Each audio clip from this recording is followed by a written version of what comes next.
Hi, and welcome to another added value auction property. This property is being sold on the 7th of April in Stockton-on-Tees, Cleveland.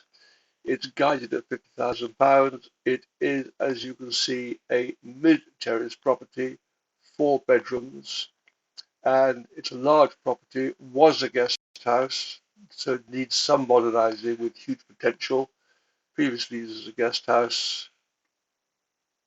And if we go to the EPC, you'll see something quite interesting. And that is typically mid-terraced houses are around the 80 to 85, 90 square meter mark. This property is large at 180 square meters, 4 beds.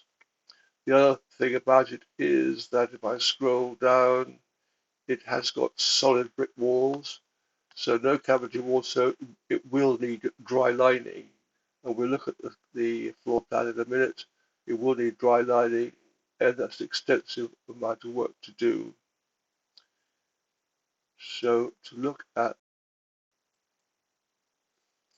as you can see, it's got a large extension at the rear, and for dry lining purposes, the front walls will have to be dry lined with insulated plasterboard, as will this little section at the back, but the main length is this long wall at the back, all the way around, and that's both floors, both the ground floor and the first floor. The party wall obviously is not dry lined. So back to the property. Street is good. I can't see any traffic calming measures. This is the property we're looking at. This quite ordinary looking terraced house. So it looks tidy with potential.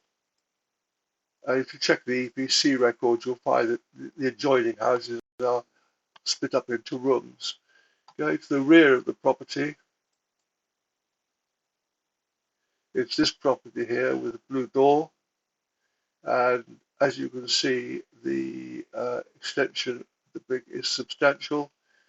Now, one thing this property will need is a new roof. The adjoining property has a new roof, or recent roofing anyway.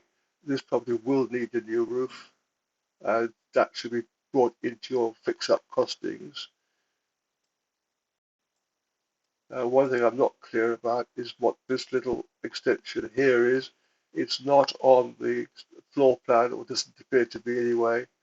Here's the floor plan. The floor plan ends at the back here, and there's no indication of a single floor or a ground floor extension, which is what you've got here. Okay. Now this car park, by the way, is a health centre, so it's not part of the building, but you do have access down the side at the back here. So there is rear access, which is a point which I'll come to in a minute. The importance of rear access. So that is the extent of this rear extension. Now the options for this property are quite substantial. If we take a look at it, all these rooms are of a good size. Okay, but what I'm going to overlay onto this is the possibilities. Now here we've got an interesting situation. In the red, red, I've got 8. 1, 2, 3, 4, 5, 6, 7, 8.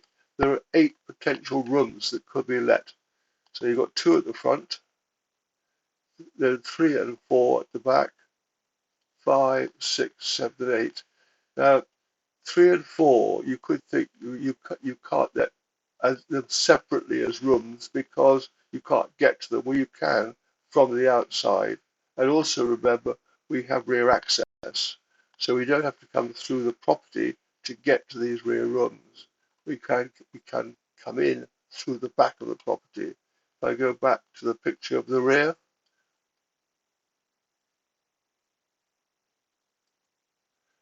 can come in here to access the both the upstairs here and also the first floor and also the ground floor. So back to the passport. Okay. So the potential to sort out and fix up 8 rooms altogether. Now, it could be that this is that the front here is too small, in which case you could combine the 2 rooms. But there's a potential for 8 rooms, which is the 8 here to start off with.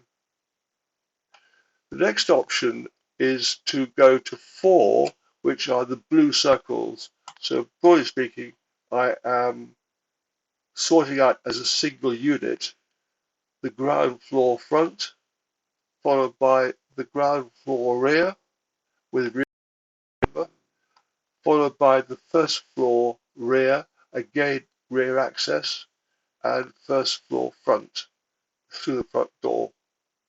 So that's option number 2, which gives me 4 letting units, or sale units for that matter, if I sold them off leasehold.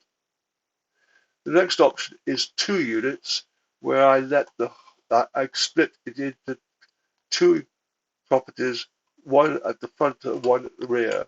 So I'm taking the ground and first floor at the front, splitting the property through the middle here, effectively. I'm making 2 units, one at the front and one at the back.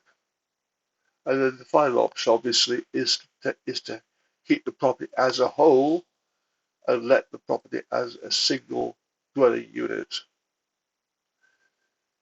So those are the 4 options that are available to you, and they are very, very different individually, with very different costings, very different values, very different returns, and it would depend on how you want to play it as to what you do.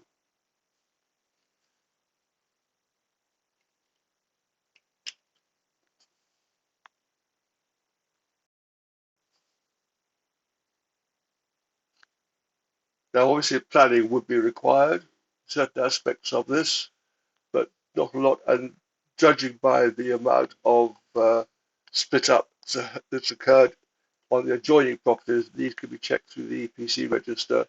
There wouldn't be any problem getting planning. So back to the front of the property, switch off the.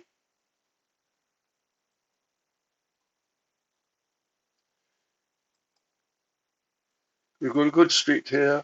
I can't see a problem with the double yellow lines outside, but that's to be expected.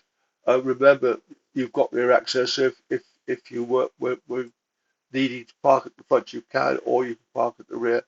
You don't have rear access for parking purposes. My apologies on that, because you can't get to the rear. If you remember, it's a pavement. You can't park. You can park here. You can park on the street, but you don't have rear access for parking purposes. Okay, that brings me to the end of this video. Hope you found it interesting. And if you want any help or assistance or advice on how to handle this type of property, a large 4-bed terraced house with a variety of options, just give me a call. Okay, thank you.